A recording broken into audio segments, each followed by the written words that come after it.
Assalamualaikum warahmatullahi wabarakatuh.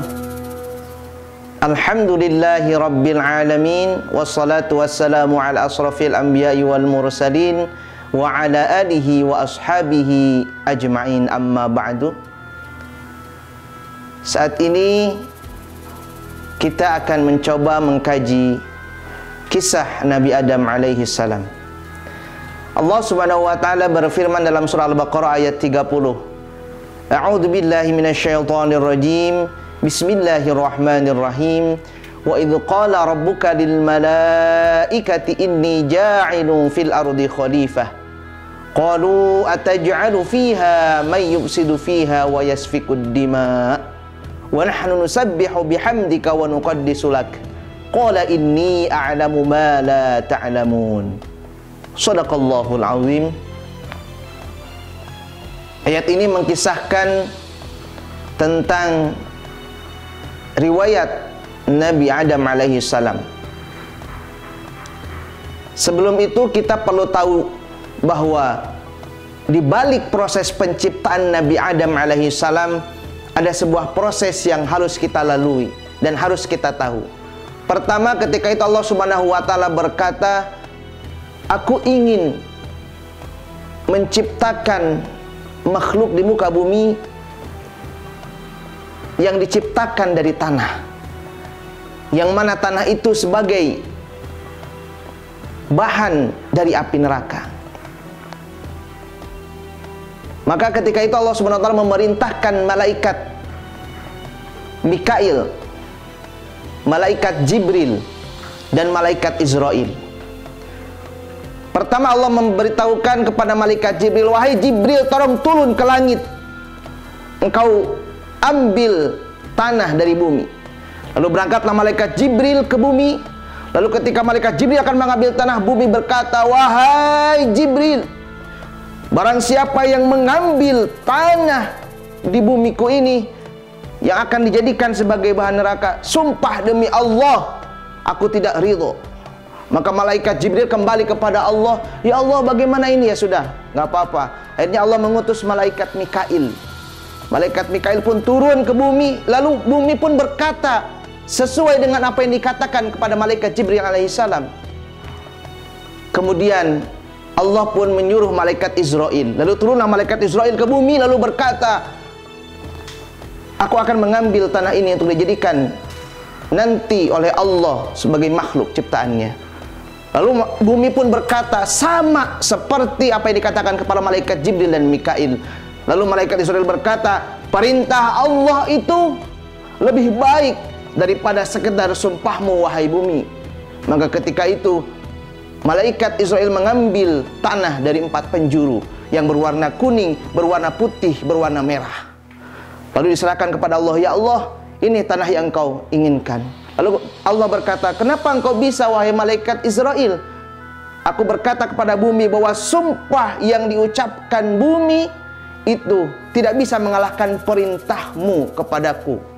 Akhirnya tanah itu dijadikan sebagai bahan untuk menciptakan Nabi Adam alaihi salam. Kemudian tanah itu diaduk seperti adonan, kemudian diberikan air di surga. Lalu seketika itu didiamkan. Ketika sudah didiamkan, kemudian dibentuk seperti layaknya bentuk manusia. Ketika itu didiamkan selama kurang lebih 100 tahun di tempat jalannya para malaikat. Kemudian seketika itu setelah berbentuk menjadi bentuk manusia, maka ketika itu Allah akan meniupkan ruh. Lalu ketika itu ruh pun enggan. Lalu berkata, "Kenapa wahai ruh engkau tidak mau masuk ke dalam jasad itu?" Kata ruh, "Aku tidak mau ya Allah masuk ke dalam tubuh yang gelap gulita." Maka mulai dari saat itu ruh pun enggan masuk. Ketika itu ruh masuk ke dalam ubun-ubun, kemudian masuk ke dalam otaknya. Di otaknya berputar-putar kurang lebih selama 100 tahun karena memang enggan. Akhirnya turun ke mata, mulai Nabi Adam bisa membuka mata, melihat. Kemudian turun ke hidung. Ketika turun ke hidung, yang diucapkan Nabi Adam adalah Alhamdulillahi Rabbil Alamin. Maka Allah menjawab, "Yarhamuka ya Adam." Itulah salah satu doa ketika kita bersin dan pertama kali dipraktikkan oleh Adam alaihissalam Allah Subhanahu wa taala. Kemudian seketika itu turun mulut, kemudian turun ke dada. Setelah turun ke dada, kemudian turun ke perut. Ketika itu langsung turun lagi, ruhnya itu ke lutut. Ketika mau turun ke lutut, Nabi Adam tergesa-gesa ingin bangun. Maka dalam Al-Quran, khuliqal insanu min ajal. Manusia diciptakan memang senang tergesa-gesa. Sama ketika Nabi Adam ketika diciptakan, ketika baru sampai lutut tergesa-gesa untuk berdiri. Ketika itu sampai semua ke ujung kaki, akhirnya Nabi Adam bisa berdiri. Ketika itu Nabi Adam diajak jalan-jalan oleh malaikat untuk mengelilingi surga. Ketika itu penciptaan Adam alaihissalam terjadi pada hari Jumat. Kemudian Nabi Adam alaihissalam telah diajak jalan-jalan sebagaimana firman Allah, wa 'allama Adamal asma'a kullaha thumma 'aradahum 'alal malaikati faqala anbi'uni bi asma'i haula'i in kuntum ta'lamun. Allah ajarkan kepada Nabi Adam nama-nama agar dia mengetahui pengetahuan yang lebih dari makhluk yang lainnya. Maka ketika itu Nabi Adam pun berkhutbah.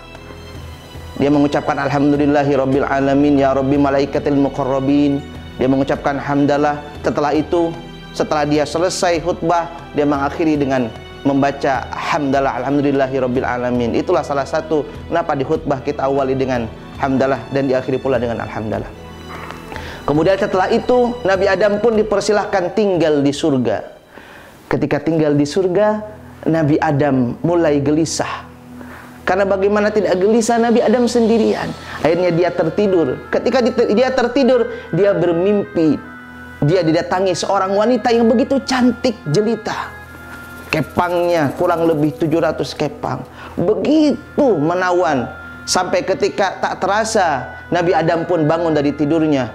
Ketika dia memalingkan tubuhnya ke kanan, alangkah terkejutnya Nabi Adam. Dia melihat seorang wanita yang persis ada di dalam mimpinya.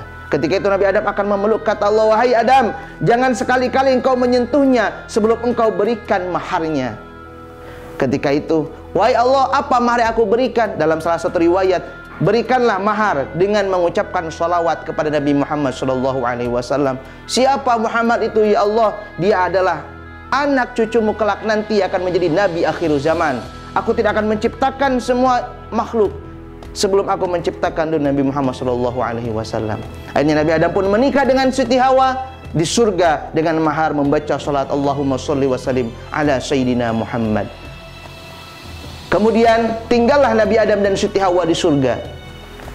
Ketika tinggal di surga, kemudian Allah Subhanahu wa taala pun memerintahkan semua malaikat untuk bersujud. Sebagaimana dalam firman Allah, wa id qulna lil malaikati isjudu li Adam fasajadu illa iblis. Wahai malaikat, sujudlah kepada Adam.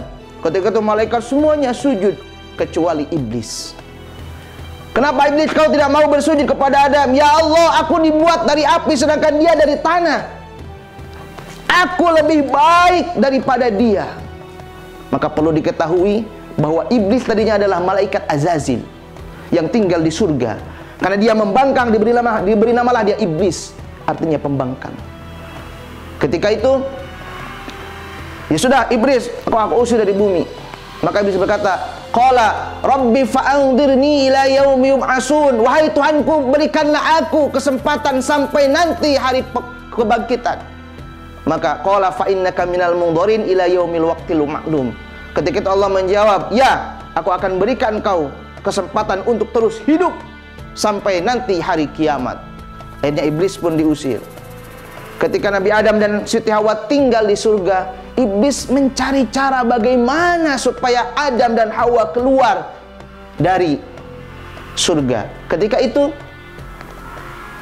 terbesit dalam pikiran iblis, ada seekor burung merak yang lewat. Lalu berkata, wahai burung merak, bagaimana kalau aku bisa masuk ke sana lewat mulutmu, sehingga aku bisa mengelabuhi malaikat Ridwan? Aduh, aku tidak bisa. Sok, aku akan tunjukkan hewan apa yang bisa memasukkanmu ke dalam surga. Dipanggillah seekor ular. Ketika itu terjadi percakapan dengan ular. Aku ingin masuk ke surga, aku ingin memberikan nasihat kepada Adam alaihi salam. Tapi aku tidak masuk karena kalau ketahuan malaikat Ridwan, aku tidak bisa masuk. Akhirnya dimasukkanlah iblis itu ke mulut ular tersebut. Akhirnya masuk. Ketika itu, wahai ular, tolong taruh aku di dekat pohon itu. Dan itu adalah pohon yang ketika itu Allah berkata, ya Adam uskun anta wa zawjukal jannata wa kula minha ragadan haitsu syi'tuma wa la taqraba hadhihi syajarata fatakuna minadh dhalimin. Wahai Adam, tinggallah engkau dengan istrimu di surga, makanlah sesuai apa yang kamu inginkan, boleh, tetapi jangan dekati pohon yang ini. Ketika itu iblis pun diam di pohon tersebut. Dia menggunakan seruling, membunyikan seruling yang begitu indah bunyinya, sampai terdengar oleh Nabi Adam dan Siti Hawa. Begitu merdu suaranya, akhirnya didatangi oleh Nabi Adam dan Siti Hawa. Ketika itu ditanya, siapa engkau? Aku adalah iblis. Aku ingin memberikan nasihat kepadamu. Nasihat apa? Ya, dalam Al-Quran, qala man hakuma rabbukuma an hadhihi syajarati illa an takuna malakaini aw takuna minal khalidin. Iblis berkata, sebenarnya Tuhanmu tidak melarang memakan ini. Karena ketika Tuhanmu melarang, itu semata-mata agar kalian berdua tidak menjadi malaikat dan tidak tinggal kekal di surga ini. Akhirnya terbesit dalam pikiran Siti Hawa. Maklum namanya perempuan cepat tergoda. Akhirnya, dah kan kita makan aja yuk. Jangan Hawa, ini larangan Allah. Enggak apa-apa. Akhirnya Siti Hawa nekat, lalu mendekati pohon itu, lalu diambillah buahnya, dimakan. Apa yang terjadi? Siti Hawa tidak bereaksi. Maka muncul di pikiran Nabi Adam alaihissalam, wah, berarti kalau seperti ini gak apa-apa. Itulah kenapa ketika Siti Hawa memakan tidak langsung bereaksi, karena kalau bereaksi mungkin Nabi Adam tidak jadi memakan. Akhirnya Nabi Adam pun memakan. Ketika memakan, apa yang terjadi? Pakaian mahkota yang dipakai oleh Nabi Adam dan Siti Hawa terlepas sampai mereka telanjang bulat. Mereka mencari dedaunan, semua dedaunan tidak mau memberikan daunnya untuk menutupi aurat mereka. Akhirnya ada pohon tin yang mau memberikan daunnya kepada mereka. Akhirnya Allah berkata, fa'azallahuma syaitanu anha fa'akhrajahuma mimma kana fi. Allah mengusir Nabi Adam dan Siti Hawa ke bumi.